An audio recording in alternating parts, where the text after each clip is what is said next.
cooking this weekend, darlings? Um, it is Hot Toddy Tuesday, so those will be coming a little later tonight. I've got to hit some platforms first. But I wanted to go ahead and start back on um, The 4 Hour Work Week by Tim Ferris. I met with the Sages last night. People shared what they were going to be doing as far as their upcoming plans. And it was a beautiful session. It was 24 of us. Loved it. And then, yeah, we had a great time. Okay. I already went ahead on my tablet and I pulled up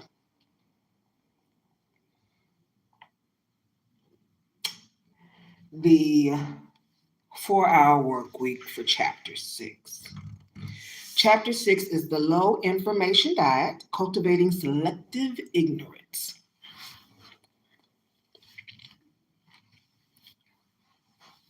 What information consumes is rather obvious. It consumes the attention of its recipients. Hence, a wealth of information creates a poverty of attention and a need to allocate the attention efficiently among the overabundance of information sources that might consume it. Herbert Simon, recipient of Nobel Memorable Prize in Economics and the A.M. Turing Award, the Nobel Prize of Computer Science. Ooh, I would have been here sooner, but I was working on a book. I'm 162 pages in and wrapping up the table of contents. All right. Reading after a certain age diverts the mind too much from its creative pursuits. Any man who reads too much and uses his own brain too little falls into lazy habits of thinking. Well, all I do is read and write. That was Albert Einstein. I hope you're sitting down. Take that sandwich out your mouth so you don't choke. Cover the baby's ears. I'm going to tell you something that upsets a lot of people. I never watched the news and have bought one single newspaper in the last 5 years. Instead, Stansted Airport in London, and only because it gave me a discount on a Diet Pepsi. I would claim to be Amish, but last time I checked, Pepsi wasn't on the menu. How obscene. I call myself an informed and responsible citizen. How do I stay up to date with current affairs? I'll answer all of that, but wait, it gets better. I usually check business email for about an hour each Monday, and I never check voicemail when abroad, never ever. But what if someone has an emergency? It doesn't happen. My contacts now know that I don't respond to emergencies, so the emergencies somehow don't exist or don't come to me. Problem, as a rule, solve themselves or disappear if you remove yourself as an information bottleneck and empower others. Actually talked about that a few weeks ago at Eat, Love, Pray. Ignore the phone calls. Cultivating selective ignorance. There are many things of which a wise man might want to be ignorant. Ralph Waldo Emerson, 1803 to 1882. From this point forward, I'm going to propose that you develop an uncanny ability to be selectively ignorant. Ignorance may be bliss, but it is also practical. It is imperative that you learn to ignore or redirect all information and interruptions that are irrelevant, unimportant, or unactionable. Most are all three.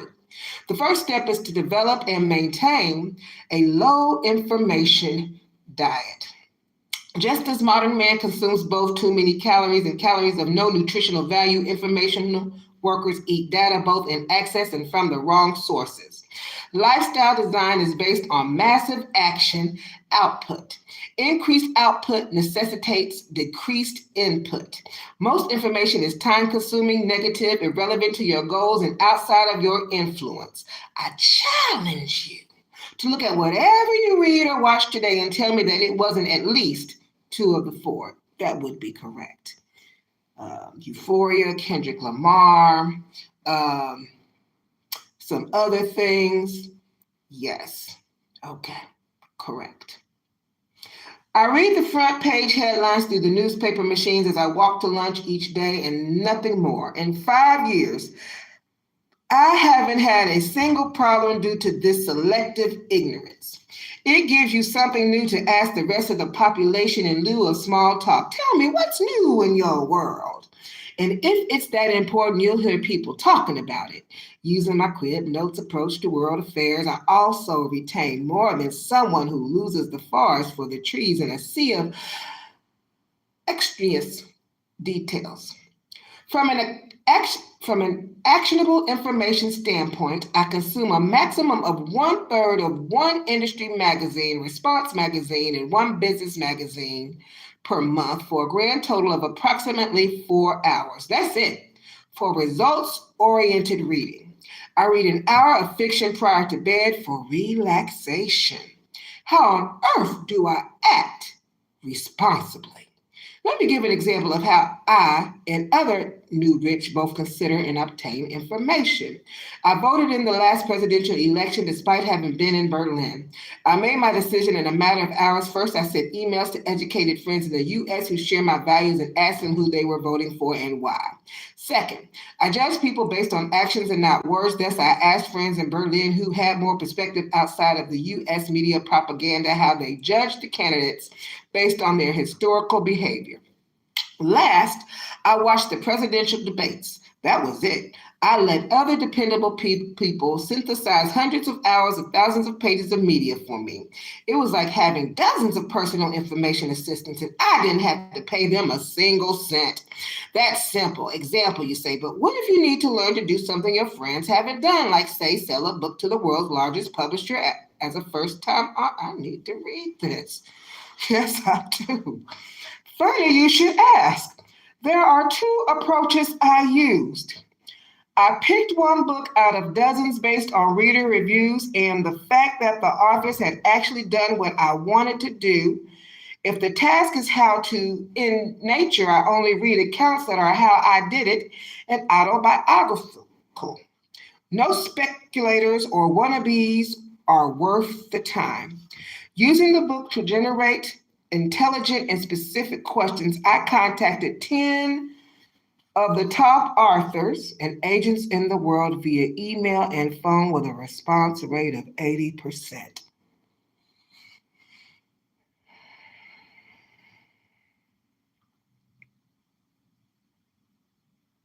Okay. I only read the sections of the book that were relevant to immediate next steps, which took less than 2 hours. To develop a template email and call script took approximately 4 hours. Call script. And the actual emails and phone calls took less than an hour. This personal contact approach is not only more effective and more efficient than all you can eat into buffets, it also provided me with the major league aliases and mentors necessary to sell this book. We discover the power of the forgotten skill called talking. It works. Once again, less is more.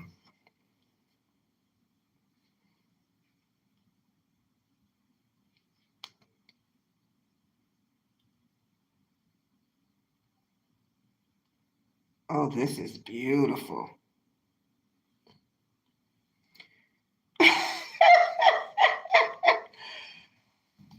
How to read 2,200 times faster in 10 minutes.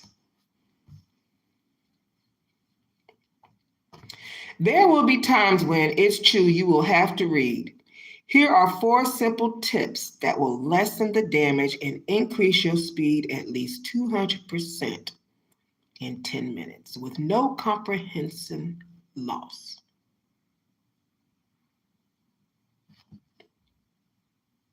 I do a lot of book reviews. Okay. 2 minutes. Use a pen or finger to trace under each line as you read as fast as possible. Reading is a series of jumping snapshots called saccades, and using a visual guide prevents regression. 3 minutes. Begin each line focusing on the third word in from the first word, and end line focusing on the third word in from the last word. This is going to take some practice. This makes use of peripheral vision that is otherwise wasted on margins. For example, even when the highlighted words in the next line are your beginning and ending focal point, the entire sentence is read just with less eye movement. Once upon a time, an information addict decided to detox, move in from both sides further and further as it gets easier. Once upon a time, information addict decided. Okay. 2 minutes, once comfortable identifying 3 or 4 words from both sides. Attempt to take only 2 snapshots, also known as fixations per line on the first and last indented words. 3 minutes. Practice reading too fast for comprehension, but with good technique. The above 3 techniques for 5 pages prior to reading at a comfortable speed. This will heighten perception and reset your speed limit, much like how 50 miles per hour normally feels fast, but seems like slow motion if you drop down from 70 miles per hour on the freeway. To calculate reading speed in words per minute and thus progress in a given book, add up the number of words in 10 lines and divide by 10 to get the average words per line. Multiply this by the number of lines per page, and you have the average words per page. Now it's simple. If you initially read 1.25 pages in 1 minute at 330 average words per page, that's 412.5 words per minute. If you then read 3.5 pages after training, it's 1,155 words per minute, and you're in the top 1% of the world's fastest readers. I'm going to repeat that to myself as needed, okay? Question and answers, or question and actions, rather. Learning to ignore things is one of the great paths to inner peace. Robert J. Sawyer, Calculating God. Number 1, go on an immediate 1-week media fast. What does that mean? What do you mean go on a 1-week media fast? The world doesn't even hiccup, much less end when you cut the information umbilical cord. To realize this, it's best to use the Band-Aid approach and do it quickly. A 1-week media fast information is too much like ice cream to do otherwise. Oh, I'll just have half a spoonful is about as realistic as I just want to jump online for a minute. Go cold turkey. That will not be happening today. I'm going to have to set myself a date. If you want to go back to the 15,000 calorie potato chip information diet afterwards, fine, but beginning tomorrow and for at least 5 full days, here are the rules. Well, at least I'm about to know the rules for when it happened. No newspapers. No newspapers. No magazine, audiobooks, or non-music radio. Music is permitted at all times. I read newspapers, magazines, and listen to stuff every day. Okay, fine. No news websites whatsoever. I think I was just on CNN earlier. No television at all except for 1 hour of pleasure viewing each evening. Well, I don't watch too much TV, so that was never a problem. No reading books except for this book. And 1 hour of fiction pleasure reading prior to bed. Well, I've got a lot of pleasurable books. Those will be good prior to bed.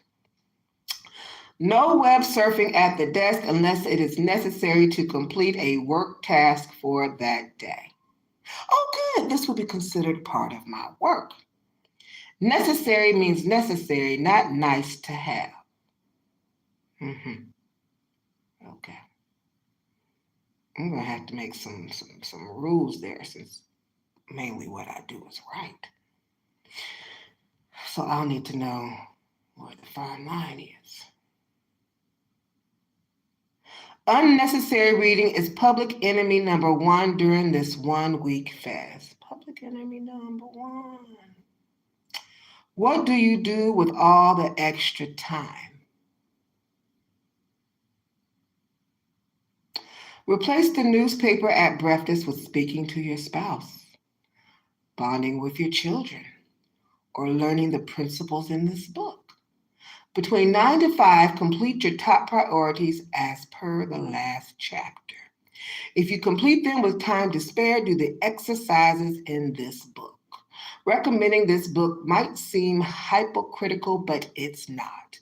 The information in these pages is both important and to be applied now, not tomorrow or the day after.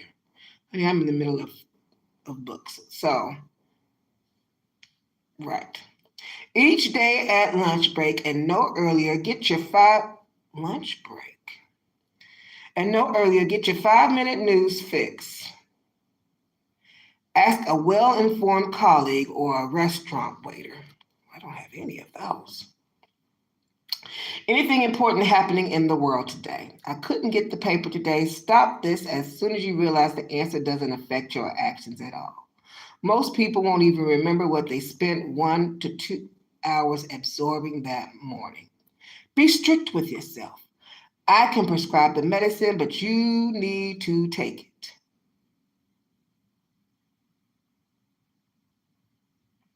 For those who need to block sites, he said, download the Firefox web browser at firefox.com and use leech block to block certain sites entirely for set periods. PROGINOSKO.com, leechblock.html. You can specify up to 6 sets of sites to block with different times and days for each set. You can block sites within fixed time periods between 9 a.m. to 5 p.m. after a time limit, 10 minutes in every hour, or with a combination of time periods and time limit. 10 minutes in every hour between 9 a.m. and 5 p.m. You can also set a password for access to the extension options just to slow you down in moments of weakness. Develop a habit of asking yourself, well, I definitely use this information for something immediate and important. Okay, I can do that. It's not enough to use information for something. It needs to be immediate and important. If no on either count, don't assume it. Information is useless if it is not applied to something important, or if you will forget it before you have a chance to apply it. Sometimes that does happen. Sometimes I forget information before I apply it, but I've gotten really good at writing stuff down in my ChatGPT. And then some stuff just is never brought to light. Focus on what de jure Kathy Sierra calls just-in-time information instead of just-in-case information. Practice the art of non-finishing. This is another one that took me a long time to learn. Starting something doesn't automatically justify finishing it. If you are reading an article that sucks, put it down and don't pick it back up. If you go to a movie and it's worse than Matrix 3, get the hell out of there before more neurons die.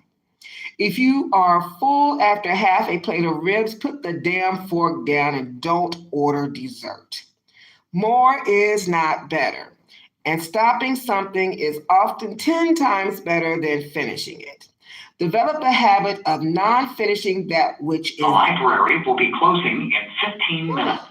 I forgot. Public computers will shut down automatically 5 minutes before closing. If you have any materials to be checked out, please take them to the circulation desk at this time. If you need assistance finding materials, please come to the information desk. Stopping something is often 10 times better than finishing it. Oh, thank you for your patience. Develop the habit of non-finishing that which is boring or unproductive if a boss isn't demanding it. Okay, perspective. I see where the perspective comes from. Comfort challenge. Get phone numbers. 2 days. Be sure to maintain eye contact. Ask for the phone numbers of at least 2. The more you attempt, the less stressful it will be. Attractive members of the opposite sex on each day. Why on earth would I do that? Okay. The more you attempt, the less stressful it will be. Attractive members of the... Girls, this means you're in the game as well, and it doesn't matter if you're 50 plus. Remember that the real goal is not to get the numbers, but to get over the fear of asking So the outcome is unimportant. If you're in a relationship, sign up to or pretend to gather information for Greenpeace. Just toss the numbers if you get them.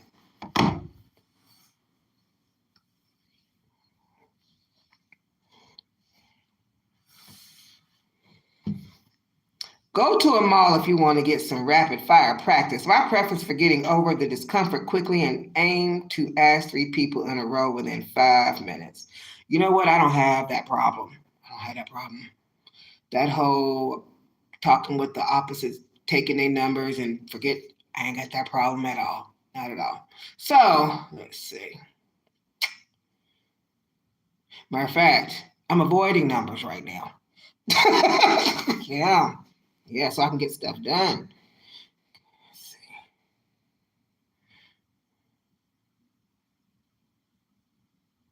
But for those of you who need some help in that area, feel free to use some variation of the following script. Excuse me, I know this is going to sound strange, but if I don't ask you now, I'll be kicking myself for the rest of the day. I'm running to meet a friend. I have friends and I'm not a stalker.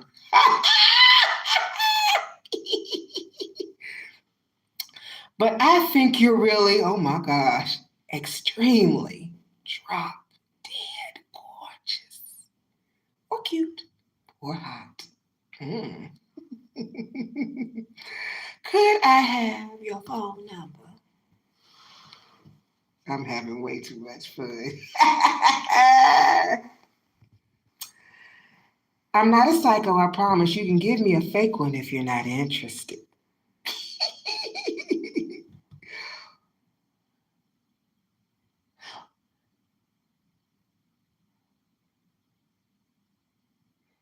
Two, 3, 6, 21, 3, 5. I was thinking of the Tony song. Whatever you want. Yeah. Okay.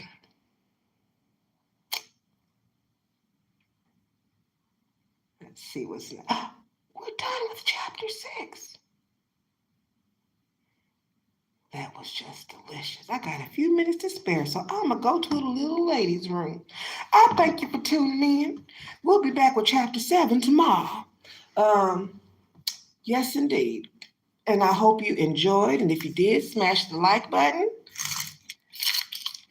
And have a wonderful rest of your evening.